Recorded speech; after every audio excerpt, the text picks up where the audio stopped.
This is the Fitzy and Whipper with Kate Ritchie podcast. Now it's time for something truly delicious. World-renowned chef and restaurateur Jamie Oliver. The one and only Jamie Oliver is in the kitchen. He is the man who made cooking fun. And now Jamie Oliver is back here in Australia. It's just joy, joy, joy. Let's get cooking.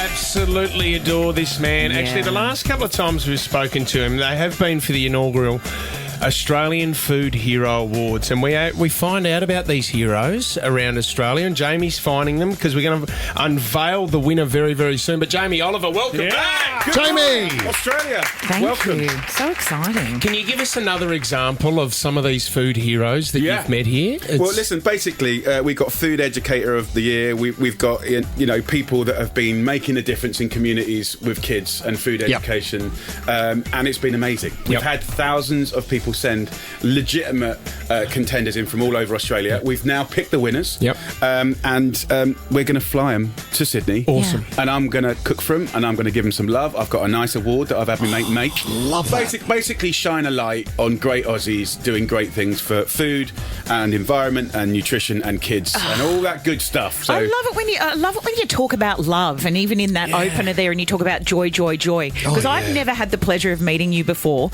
but you're one of these guys where I feel like you're a member of the family. Yeah, he is. And that it wouldn't be, I probably wouldn't blink twice if I came home and you were just pottering around in the kitchen. It'd be so comfortable. Listen, I grew up in a pub, and I've like my front room downstairs was a pub, and it was, as you know, pubs are very welcoming places. Everyone's well, some pubs. My mum and dad's pub, not every pub, but no, I think it's that idea of I was always curious about people, all ages, all types, and as a kid I was always serving them. So that idea of just like cooking, serving, looking after, I love looking after people, making sure they're all right.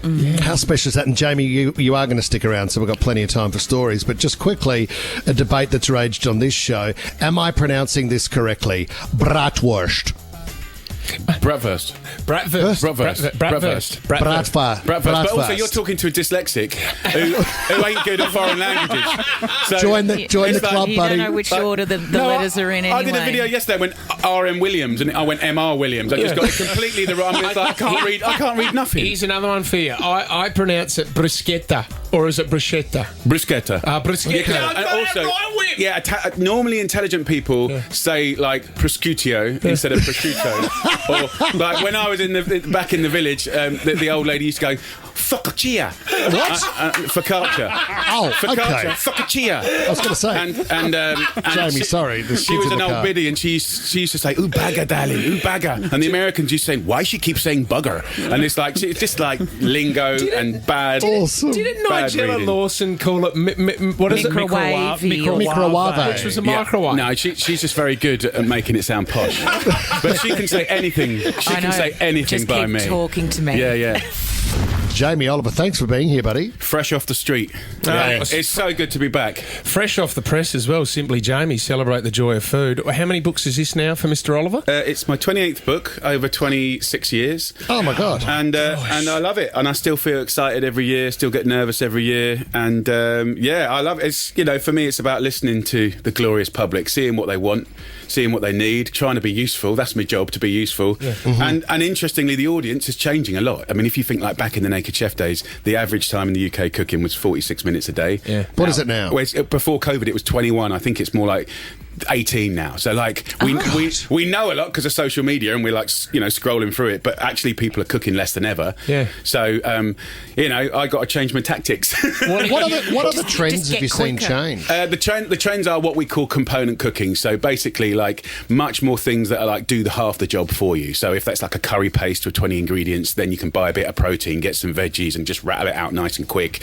We're seeing obviously there is a more curiosity for healthy things. At the same time, we're just smashing loads more junk down the high street as well. So it's a very contradictory time.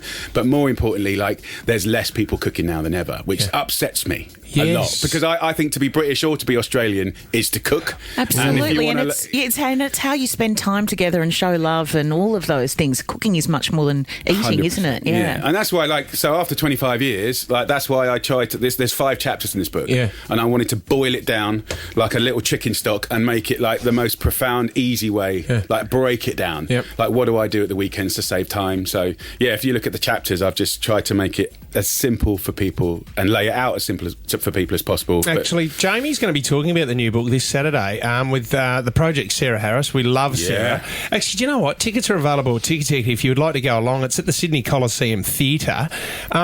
I've got a double to give away. 13, 24, 10 if you would like to go and see Jamie this Saturday. Yeah, if that's all right, See, sir. I've just found out where it is. It's not actually in Sydney. It's out of Sydney. Yeah. So I'm going to start the Q&A a little bit earlier just to set the tone. And whatever you do, people of that area, however you set the tone, the first 3 questions I'm going to run with. Yeah. And as you know, I can't lie. I'm an open book. This talk could go anywhere. Yeah, it could be a revelation. Can I throw something at you? And I love this story so much. Liam Gallagher went on the Jonathan Ross show. Yeah. Right? And they were talking about your name was brought up. Now, Liam said that he and his mates drank at a local pub and you had just brought a house there. Have a listen to the story. This is Liam Gallagher. We used to go to the pub across the road in Highgate or in Hampstead, and he bought the house foolishly right across the road from the boozer that we were drinking in. And on the way home, we'd be going, he's got some scran in there. And he'd come out of his window and he'd be going, Liam, stop about and getting the kids to bed. We're going, just chuck us down a couple of bacon sandwiches. And then he moves, you know what I mean? I wonder why he moved. No, but the funny thing is, he's moved up to where I live now as well. Get rid of it. Is that a true story? It's all true, but I love it. Does anyone in Australia need that translated? Scran means food, right? And but yeah, he used to go to the Hollybush, beautiful pub. If you ever go to London, get up to the Hollybush in Hampstead. It's like really high, it's beautiful.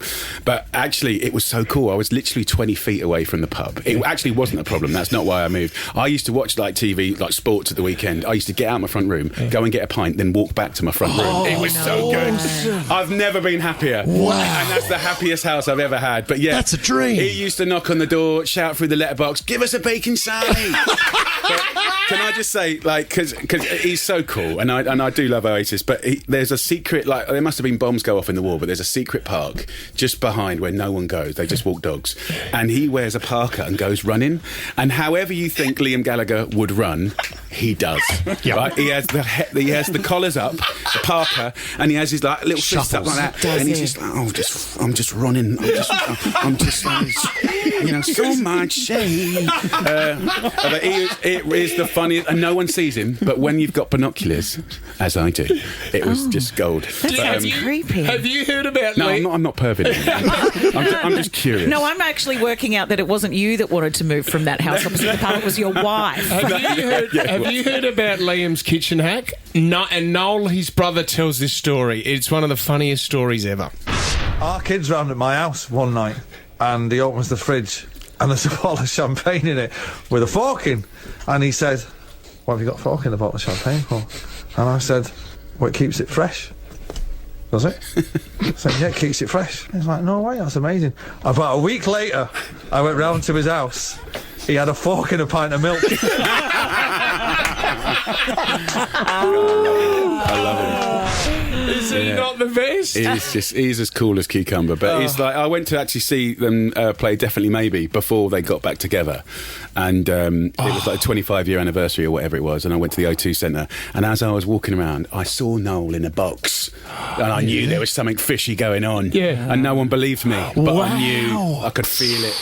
Will you go see them? Definitely. I haven't got tickets, but I'm going to basically do whatever is legal or illegal to get a ticket. And I'm very flexible, so I'm presuming I'll be in a box somewhere. You'll be somewhere. I'll be in a box. Sylvia's given us a call from French's Forest. Hi, Sylv. Hi guys, how are we? Good. You've grown up with Jamie, have you? I have, very much so. He was one of the chefs that inspired me to become a food tech teacher. Oh, wow. Okay. Amazing. How long ago? What was the moment? Was Jamie on TV or? Always. I grew up with cooking shows all my life. I mean, from Delia Smith, Rick Stein, Jamie, Nigella, all of them. Amazing. Well, we want you to go and see Jamie this Saturday in conversation with Sarah Harris. This is at the Sydney Coliseum, and he'll be discussing his new book, Simply Jamie. 2 tickets are yours, Sylv. Woohoo! I'm so excited. Thank you so much. I look forward to seeing you. Nice one, darling. Thank you. Do you know who's a great mate of Chris Martin's? That's Jamie Oliver. Welcome to the studio, buddy. It's good to have you here. I wish I was. You a would great know mate. Chris. You would have done a No, lot. I know. I wouldn't say I'm a great mate. I'd love to be as good. He's a lovely man. Yeah. He got me to be Gwyneth's birthday present once. I went round. I went round. What did that involve? I gave her a cooking lesson. Nah, Did she give you one of her? Did she give you one of her candles, Jamie? She wasn't making them at that stage. Listen, I like a candle, but you know, It's a strange combination, isn't it? Look, you can make anything work these days. Actually, that's a good kitchen confession, and we've got a few more that we want to throw at you too. Jamie Oliver's. Hey, that's a secret. Kitchen confessions. Bit of Usher there. Yeah, there's so many great things swirling around about you. You've been around for a very long time. Oh God! My daughter does this now. She's like, "Dad, is this true?" And it's on the internet. I'm like, "No, darling. No, please stay off the internet. Can I just start with something? Yeah. And this is really exciting because we're a big fan of one of these films. Is it true that you have actually appeared in 2 major Hollywood films that some people wouldn't even know about? This is you, I think. Okay. Health Inspector. I wish to report a rat infestation. I can drop by. Let's see. First opening is 3 months. It must happen now. It's a gourmet. Monsieur, I have the information. If someone cancels, I slot you in. Is that you? Yes, is I that am you the in Health Rabbit? Inspector. I was in Ratatouille. Ratatouille! Do you know the geezer that got tied up by all the rats? Yes. So I turned up thinking, well, they've asked me, A, because I'm a chef, and B, I've got a very distinct voice. No comedian can do me. I've got an unusual... So they want me for my voice. And then I got there and went, yeah, you're French. I went, what? Awesome. He goes, you're French. I went, I don't even know if I can do French. He goes, just pretend. I went, hello, I'm the Health Inspector. Because you sort of go in and out. I sound like I'm from Hello Hello. Do you remember that? Yeah, I love that show. It's although, you know. Anyway, that is true. That is me. And is there another Hollywood film, or was it just that one? No, I got the opportunity through J.J. Abrahams to be a stormtrooper, and I was a colour sergeant. Yeah, but the only thing is I'm a stormtrooper, so no one can see me. I've got my moment of glory, and no one believes me. They think I'm making it up. What does this say about you, Jamie? That all the big Hollywood film roles you get, they don't really want Jamie. They just want a guy who can do accents. They're just using me for my physique. How do you know JJ? I met him through a friend of a friend, and I said, "Listen, I do a poker night every quarter. Come round, have a little feed. It's a good bunch of lads." Awesome. And he had a great night. And then he goes, "Do you really like Stormtrooper?" And I pointed over there, and in the corner is an original Pinewood Stormtrooper outfit. Wow. It's not a kinky thing; it's like a hobby thing. And sometimes I used to wear it to pick up the kids from school and just generally let them down. But he goes, "Well, do you want to be in it?" I went, "Yeah." He goes, "Well, can you do next week?" And I went, "Yeah." I said, "But don't do any of that like Prince Harry and William stuff where you cut them out." He's like, no, I've got this one shot that's one shot on a dolly. It's like 36 seconds long. Like, if you're in it, you're in it. I can't cut you out. I said, I'm in. But you can't prove it to anyone. I can't prove it. But I have. Is it you, though? It could be anyone. I'm gonna let me just. Is that you picking up the kids? Is that you there? Yes, it is. That's you picking up the kids from school. And let's just put Storm Trooper. I don't know if my Apple Finder will find me. Apple Finder. You might get weird photos. No, I'm going to show you a picture of me. But the Stormtrooper outfit is more erotic than you think. It's got the scalloped front bit is bigger in real life. Oh, so it's quite a mound. Yeah, so it's quite, and so people don't. No one looks at you in the eyes, and it makes you feel vulnerable. So they definitely can't tell. Have you used role play with the Stormtrooper in the bedroom? No, because it's really, it's not as flexible as you think. It's like hard acrylic. And I can tell you one thing. So imagine that I'm at the happiest moment in my life, doing a midnight film shoot in a Stormtrooper outfit. Everything was made. It's no CGI. Everything was like proper made. And I was so internally happy, but also internally the chafing around the gooch was terrible. So, like, I had no Vaseline. It was the pain. Do you know when the pain goes beyond, like, you're now drawing blood? It's not funny. So I was there. So I did want the shoot to end in the end because of the friction. Because you hurt your lightsaber. Yeah. I didn't have a lightsaber, but I did wish I had one. Okay, you previously held the world record for the fastest chili slicer. Yes. Is it true that you cheated when you set that record? Why would I cheat? How did I do that? I don't know. This is the kitchen confession. Well, all I know is that the person from Guinness Book of Records was there and awarded me with this wonderful title. I've always been very fast at chopping. Yes. Started chopping when I was about 8, and yeah, I legitimately won, and I haven't been bothered to win it again. But I might just have a go now. Is that your favourite ingredient, chili? I do like chili, capsaicin. It's the nearest natural form of morphine. It's a delicious thing to create a little bit of get you salivating. Yes. Chili. Yep. A little bit of lemon juice. Yep. A little bit of herb. Yeah. On a bit of grilled meat or fish. Oh, mine is. You're really being Jamie Oliver there. Can you, while I've got you in the studio, can you hold your hand the way you chop? Oh, yeah, you put your finger. Oh, there we go. That. Look at that. Just put those. Look at that. Oh, that's it's amazing. Can you come in social media? Look at that. Get lower. Bend your knees. Can you see how the little toes, not toes, the little fingers are they're in? Yeah. So there's a flat surface so here. hot. Yeah. It is so. Oh my hot. God. That's amazing. Jamie- And I saw it in real with my own eyes. Yeah. Well, I'll next time tell me to bring a chopper and some veg, and I'll sort you out. Wow, Jamie, what about this one slightly closer to home? Is it true that your wife accused you of having romantic relations with another woman at one stage because you kept going missing? Yes. So what happened was she was like, Jamie, where are you? Jamie, where are you? And I'd be in the garden in my veg patch, and then I'd come back sweaty with grass stains on my knees. Wow. Looking a bit guilty. And now I think looking guilty is subjective because I don't feel I look guilty, but she said I look guilty, and she's always right. But all I was currently at that point, I had amazing marrows and squash, really big Italian zucca, about a metre long, and they're heavy. And at that time of year, you cut them all and you stack them all up, and nature's very good with the skin because they preserve for 3 or 4 months. Yeah. And that's what I was doing. But what a great excuse. She said, "Where have you been?" See, in those days we didn't have what do they call it, Family 360 or Find My Phone. Yeah, find So you. now she just tracks me instead. It's a lot easier. She just tracks me. Quick one more just before you go, because you've got Kate, Jess and Lizzie here. They have a podcast called Educate, and it's all about Taylor Swift, conspiracy theories, all this kind of stuff. Is it true that Taylor Swift is a better baker than you? Did you have a session in the kitchen? Yes, I did bake it off with her. Yes. And bake it off for Stand Up for Cancer. And we did it together. It's the only time I get credibility from my kids. Yes. Awesome. That's but quite also, cool. I did in America on the on the Jay Leno show. I did her first. The first time she ever was on TV. Wow. As a 9-year-old, she came and played. Oh, wow. So that's the first time I met her, and she was so talented as a 9-year-old. Unbelievable. So it's all continues to be. When you say bake it off, I mean you need to sing it in the. So what was it? Bake it off. Bake it off. There was a stick to cooking. Stick to. Could you do it with a French accent, Jamie? Listen, in a stormtrooper outfit, Please. that'll go viral. With Gwyneth Paltrow. All those perverts around will be tuning into that faster than you can see Billio.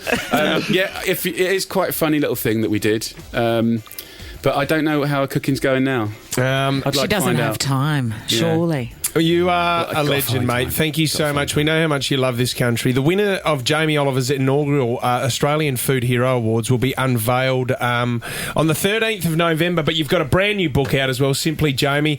Mate, love you, mate. Thank you so much for coming. Thank you so much for having me. No worries. Lots of love, buddy. guys. What a Take care. pleasure. I'll feed you next time. Yes, Thank you. Fits in Whipper with Kate Ritchie is a Nova podcast. For more great shows like this, download the Nova Player via the App Store or Google Play. The Nova Player.